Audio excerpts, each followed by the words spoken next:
সুপ্রিয় দর্শক বন্ধুরা আসসালামু আলাইকুম। আশা করছি আপনারা সবাই অনেক বেশি ভালো আছেন। দর্শক বন্ধুরা, আজকের এই ভিডিওতে বেসিক্যালি আমরা কথাবার্তা বলার চেষ্টা করব টেকনোর নতুন ডিভাইস টেকনো স্পার্ক গো 2 স্মার্টফোনটাকে নিয়ে। ফোনটা বর্তমান প্রাইসটা হচ্ছে 464GB ভ্যারিয়েন্টটা 11,000 টাকা। তো 11,000 টাকা প্রাইস মডেলের মধ্যে স্মার্টফোনটা কতটুকু value for money device provide করছে এবং এই ফোনটা কি আদৌ কেনা ঠিক হবে কিনা, ফোনটা ক্যামেরা কেমন, গেমিং পারফরমেন্স কেমন, সমস্ত কিছু আজকের এই ভিডিওতে আলোচনা করার চেষ্টা করব। মোবাইল ফোনটাতে ব্যবহার করা হয়েছে 6.67 ইঞ্চির এইচডি প্লাস রেজুলেশনের IPS LCD প্যানেল, ব্যাক সাইডে 13 মেগাপিক্সেল ক্যামেরা সুবিধা, লেটেস্ট UI অ্যান্ড্রয়েড 15 এর সুবিধা থাকছে, জিনোসক টাইগার T7250 চিপসেট থাকছে, 5000 mAh বিশাল ব্যাটারি সাথে থাকছে, 15 ওয়াট ফাস্ট চার্জিং সুবিধা, আরো থাকছে উল্লেখযোগ্য ফিচার। তো টেকনো স্পার্ক গো 2 স্মার্টফোন এক্স্যাক্টলি আপনার জন্য কেমন হবে, ফোনটা কেনা ঠিক হবে কিনা, সমস্ত কিছু আজকের এই ভিডিওতে আলোচনা করার চেষ্টা করব। অবশ্যই ভিডিওটি সম্পূর্ণ ওয়াচ করবেন। ভিডিও শুরু করার আগে আপনি যদি এখনো পর্যন্ত আমাদের পরিবারের সদস্য না হয়ে থাকেন সাবস্ক্রাইব করে বেল বাটনটা অল সেট করবেন পরবর্তী প্রত্যেকটা ভিডিওর আপডেট সবার আগে পাওয়ার জন্য। চলুন শুরু করি আজকের ভিডিও। ফার্স্ট অফ অল স্মার্টফোনের ডিজাইন এবং লুকসের কথা বলতে গেলে ব্যাক সাইড ডিজাইনটি কিন্তু পার্সোনালি আমার কাছে খুবই সুন্দর লেগেছে। ফ্রন্টে কিন্তু মিডল পাঁচল ক্যামেরা ইউজ করা হয়েছে, যেহেতু এটি একটি বাজেট ক্যাটাগরি স্মার্টফোন তো সেক্ষেত্রে কিন্তু এখানে প্লাস্টিক বিল্ড কিন্তু ইউজ করা হয়েছে। ফোনটা ডান সাইডে থাকছে ভলিউম আপ ডাউন বাটন এবং পাওয়ার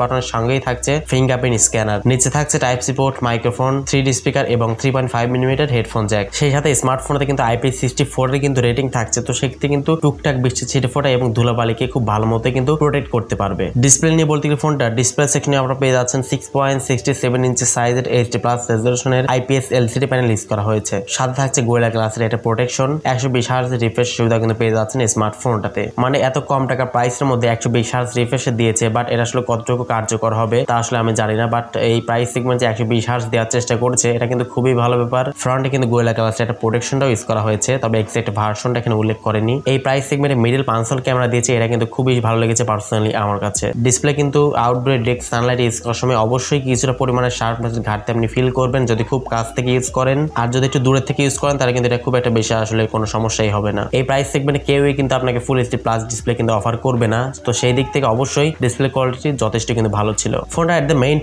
পারফরমেন্স এখানে বলতে গেলে ফোনটাতে আপনারা পেয়ে যাচ্ছেন অ্যান্ড্রয়েড 15 এর সুবিধা, Unisoc tiger T7250 chipset use করা হয়েছে, যেটা 12nm ফেব্রিকেশনে বিল্ড করা এবং জিপিইউ হচ্ছে মালিক G57। প্রসেসর যেমন তেমন স্মার্টফোনে কিন্তু UI কিন্তু কোনো প্রকার সমস্যা হবে না, একদম ক্লিন UI পেয়ে যাচ্ছেন। অ্যান্ড্রয়েড 15 এর সুবিধা পাচ্ছেন, তবে যারা লো গ্রাফিক্স ফ্রি ফায়ার গুলো খেলতে চান তারা কিন্তু অনায়াসে খেলতে পারবেন। তবে পাবজি খেলতে গেলে অবশ্যই প্রচুর পরিমাণে কিন্তু ফ্রেম ড্রপ বা হ্যাং লেগে শিখে কিন্তু আপনাকে হতে হবে। যারা ফ্রি ফায়ারের জন্য স্মার্টফোন কিনতে চান তারা কিন্তু অনায়াসে কিনতে পারেন, লো গ্রাফিক্সে কিন্তু খুব ভালো মতো কিন্তু ফ্রি ফায়ারের মতো গেমস গুলো কিন্তু খেলতে পারবেন। ক্যামেরা সেকশনে বলতে গেলে স্মার্টফোনের ব্যাক সাইডে থাকছে মেইন ক্যামেরা হিসেবে 13 মেগাপিক্সেল মেইন ক্যামেরা এবং ফ্রন্টে থাকছে 8 মেগাপিক্সেল এইচডি ক্যামেরা। ফোনটার সামনে পেছনে উভয় ক্যামেরা দিয়ে সর্বোচ্চ 1080p রেজুলেশনে 30 fps ভিডিও রেকর্ডিং করতে পারবেন। 11,000 টাকা প্রাইস পয়েন্ট হিসেবে স্মার্টফোনের ফটো কোয়ালিটি ভিডিও কোয়ালিটি একদম এভারেজ ছিল, not so good not so bad, একদম 50-50 বলতে পারেন। এছাড়াও ফোনটাতে থাকছে লাউড স্পিকার, 3.5mm হেডফোন জ্যাকের পাশাপাশি USB টাইপ সি পোর্টের সুবিধা আপনারা পেয়ে যাচ্ছেন এবং স্মার্টফোনে 4GB র্যামের সাথে 64GB ইন্টারনাল স্টোরেজ কিন্তু পেয়ে যাচ্ছেন।